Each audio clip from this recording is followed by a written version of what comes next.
Salutations, salamanders of the night, by which I of course mean all of you. Another week has come and gone, which of course means it's time for me to prattle on about this, that, or another for another 15-ish minutes or so. And while we're on the topic of courses, I recently purchased a master course on a certain something, the specifics of which I hope will become obvious to each and every one of you at the time I'm done saying my piece here. So listen closely for that, I suppose. Anywho, I'm your heinous host, Mr. Dork, coming at you from the one and only Shadow Realm, here with the latest little narrative in my Are You Afraid of the Dork grand project here. It came to me in a dream, nestled deep within a nightmare, induced by an anxious spirit and an erotic disposition, wrought by two similarly, if not more so, manifestations of all things dark and shadow. I speak, of course, of Season 2, Episode 2, Snowfall, a melancholy tale, like a cold winter's evening, or a pleasant afternoon which has long since frozen over to something harsher and more polarizing. Still beautiful, with what sun shines through it, but deadly and liable to snap your fingers clean in two if you underestimate and remain out in it that much longer than your body can take. Can you hear it amidst the deafening silence all around? Can you see it amongst the blinding of the snow? Can you feel it amongst the numbing of your senses, the severing of all which yet binds you to this mortal coil? Life can be cold, life can be cruel, but you can forget all that now. Let the world blanket your troubles, much as it's capable of burying everything else. Let the snow dampen your sorrows, much as they do the sounds of all of nature before you. All is becoming quiet. All is becoming numb. It's time for Snowfall and nothing more. Snowfall. When I was young, I had a place I would go. A place that I could go to get away from it all, and the world could not find me. It was a special place. Never lasted long, but for a time, as long as I was there, it was mine, and I was safe to express whatever I wanted and be whoever I pleased. At least for a time. At least for a time. My times there were few and far between. Off the top of my head, I can only think of 5 separate instances visiting, maybe fewer. As I get older, I find the memories start to blur together more and more in my head, until it seems it's hard to distinguish between what I did when I was 6 and what I did when I was twice that. Like a half-remembered dream, or an improperly recorded tape. Things start and stop unexpectedly, but seemingly never in ways that give you much of a sense of the whole picture. What really used to be. Who was I back then? What happened to that person? Did they turn out okay? These days I find myself wondering as much as anyone. The longer you live, the more you come to be like a stranger to yourself. The more it all becomes difficult to keep straight, till you can't anymore. I've long stopped keeping track. It's not just you. The whole world is filled with people like that. People who you think you know one moment, only to revisit 10 years later and realize what a fool you were. People who are always morphing and changing and growing and devolving and twisting and getting away from themselves and who they used to be until whatever you once thought you saw in them is no longer reflective of reality. And isn't that just the way of the world? Bit by bit, all things change until you can't recognize them anymore, yourself included, till all you have tethering you to what was are your memories, themselves rather malleable and prone to all kinds of manipulations. It's winter now, and the usual sleepiness of the season setting in. Days are shorter, scenery is greyer, the air is heavy, present in one's breath, and I simultaneously feel things moving slower and get the uneasy sense they're more inclined to blur together. There's an unquenchable nothingness in the pit of my stomach. When did it begin? When will it end? Comes summertime, and I'm typically in a better mood again. In the midst of it all, these bouts of melancholy, it's difficult to gauge when my next happy moment will be. Like a sailor cast out to sea in a vast ocean of grey, or a boat continuously being pushed back by the tide, it seems what land is out there I never quite meet. What do I know? I mean, what do I really know after all this time? About making a difference, about making others happy, about living a good life. It seems too much of an exaggeration to say I know nothing, but the possibility does gnaw at me more often than I'd like to admit as I turn my thoughts over before bed. Because it seems the more I inquire, and the more I extend my hand to touch and to engage with and to feel the things which the people tell me are so important, the more they fall apart, breaking and cracking like the brittle things they always were. Yes, it seems the older I get, the more respect I have for anyone who can keep it all straight. Who they are, what they deem wrong and right, what it means to live a life worth living. I guess I've tried to find out, Not sure what good really came of it. Increasingly seems like I had set out into the world attempting to understand these major questions, and I've only come away more and more dejected and confused the farther I got in life. Was life about family? Well, I tried that. Didn't work out so well in the end. But I guess it's kind of a cold comfort to know that I've now got someone in the world who has really, really strong feelings about me. Even if said strong feelings are the opposite of what they were a few years ago. And children, well, it was true what they said. They really don't solve marriages. I guess there is one instance in which I could have afforded to abide by the conventional wisdom more. Me and my terrible instincts. My parents are both deceased by now, so there's no comfort to be found there. It actually hurts my heart more than anything to remember them at all, with all that was left unsaid. That was an important component to this whole life thing, and I'm afraid I'm well and truly missed the boat. Like a lot in my life now, it's too late to change things for the better. Now all I can do is choose to remember or hope to forget. So what? Is there purpose to find in work? That'd be funny. Seems to me every place I worked had its share of skeletons. Necessary evils, I'd call them. But I don't believe any of my bosses would describe themselves with such loaded terms. Any business that's halfway worth anything knows full well how to positively reframe all their criticisms until they neatly absolve themselves of any real responsibility, any real requirements to make a difference. The whole control the narrative approach. Try to speak up at all, and the higher-ups would always find a way to turn it around on you, make it seem that you were the bad guy, even while they were actively defrauding the communities they were supposed to serve and chipping away at the benefits of their most vulnerable workers. Every workplace virtue is a farce. Every successful industry is built on a mountain of suffering.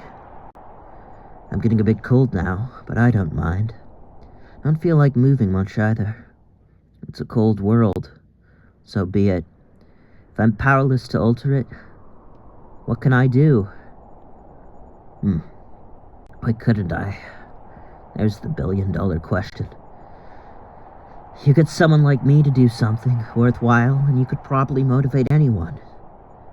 There must be millions of people out there like me. I mean, there just must be. Otherwise the world would surely be a much less screwed up place. People who see all the hurt and the ugliness in the world would haven't the faintest clue regarding what's to be done about it. People who can acknowledge things which don't sit right with them in the moment, but let them pass by without comment. Never to rock the boat, never to take a stand if it'll cost them, or even if there's just the possibility it'll cost them. Projecting negativity into life's uncertainties, thinking it'll all fall to pieces if I surrender the least bit of control. You don't need to tell me. I already know. I'm a coward. I can hear the sirens now. It's funny. I mean, there's a black humor in it. Because it's precisely due to reasons like that I've been so reserved all my life. So hesitant to act out. One mistake, and it's over for you. Or it might as well be. You can see them down in the valley for miles at night. There's maybe a half dozen or more. That's by design. The blaring lights invite notice for all the world to see, to signify the impressiveness and importance of their conduct. Plenty of ironies to be found in that as well, considering the less than dignified or reasonable actions which can sometimes occur when they finally arrive. Doesn't matter. I've still got time. Besides, they're not for me anyways. I'm doing reasonably okay for myself, considering. Not great for someone my age, having been forced and on the verge of being let go, but okay. Still got the 20,000 at the bank, which is definitely something, even if it should be more. Maybe my 40s will be where things turn themselves around for me. When you think about it, all it takes is a few seconds to ruin your life. Just one burst of activity. Maybe a slip here, a movement perceived as threatening there. Just one regrettable action is all it takes to reduce your whole life to nothing. Sent up to jail and branded a social outcast forever. Or perhaps dead, without any further recourse. However much people respected you before, whatever your assets, whatever the connections you'd made, whatever you'd done, for good or for ill, all of it could be reduced to nothing for you in moments, no matter who you are. Like those poor schmucks down in the valley. Looks like there's now maybe 4 cars all gathered down there. Not to say who's involved, or what will become of them by the time the police have gotten through to them. But my heart goes out just the same, as it does to anyone who's having such a rough go of it. Then again, I don't know. Maybe they deserve it. Maybe I deserve it too. This unyielding melancholy. But I don't know. The area around me is eerily quiet. A reverent hush has fallen over all the bushes and trees, and even the creatures which live in them aren't stirring. Under most circumstances, the city is an ugly, unimaginative place, complete with hundreds and hundreds of model homes, built to better service the pockets of their real estate developers than the people living in them. But right now, with everything caked in unblemished white, it's one of the few times I don't find this to be as much the case. It's funny. Everyone always talks about sunglasses when it's warm. No one ever mentions their benefits while among the pristine snow. Not that I mind. Paradoxically, the sheer whiteness of the world all around me only makes me feel warmer. Something about the nostalgia of it all. All those flickers of that place I last went, however many years ago. Snow is magical. Snow is one of the few magical things in the whole world. No one can tell me otherwise. I just won't accept anything else as being the case. Well, it's almost done. I've been working on it for over an hour. It's coming together well.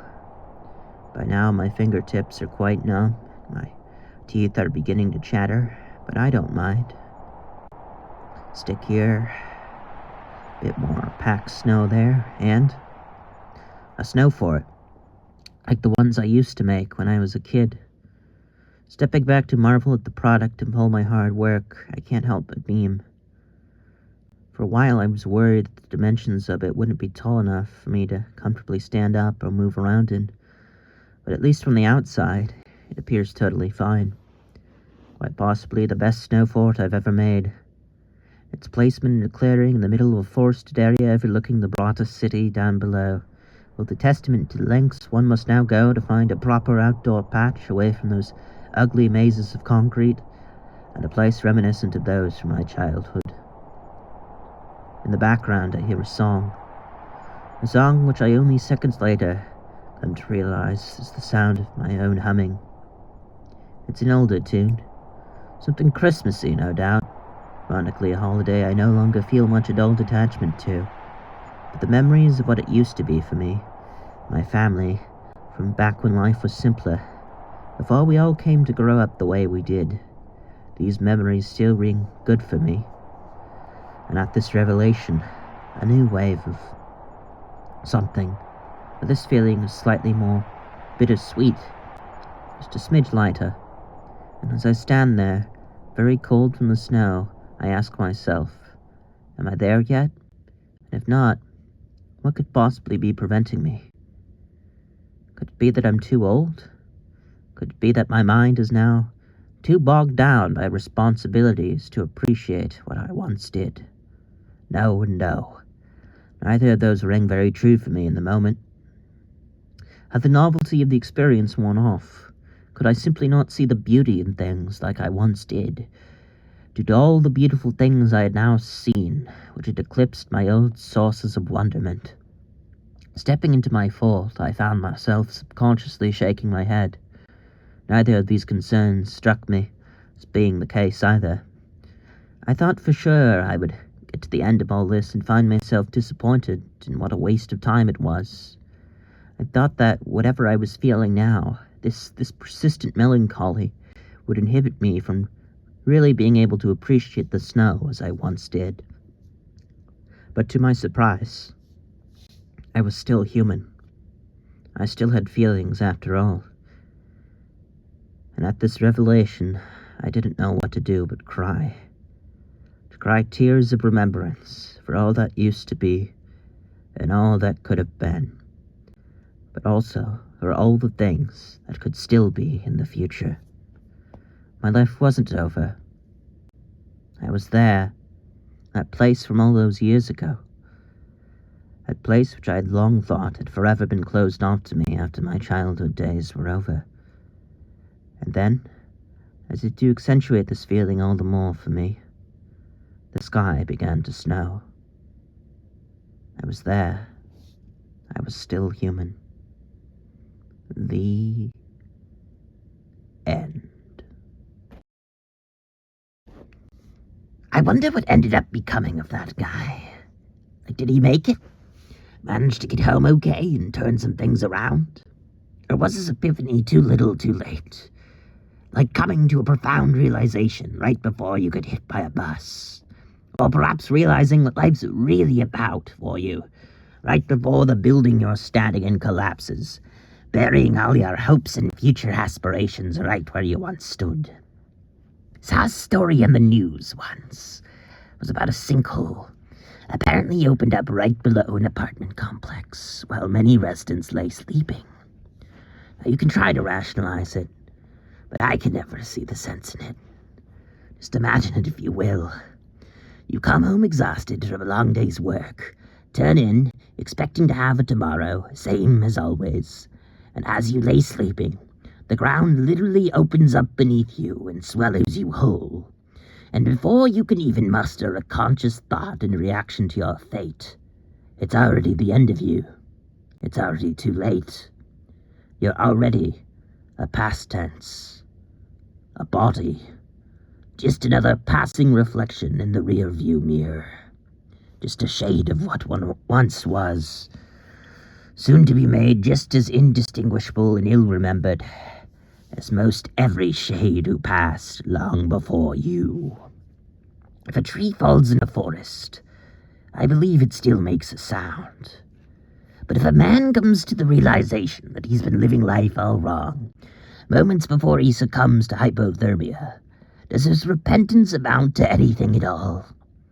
Is he any better for having bothered to reflect, if such reflection puts him in a situation where his life is terminating before he can meaningfully act upon his new way of thinking?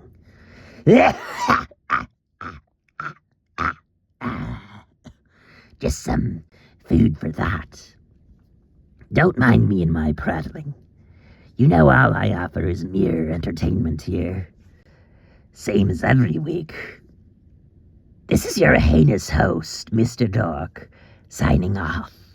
Before you go, if you can help it, try to tell at least one person you appreciate them, and mean it too.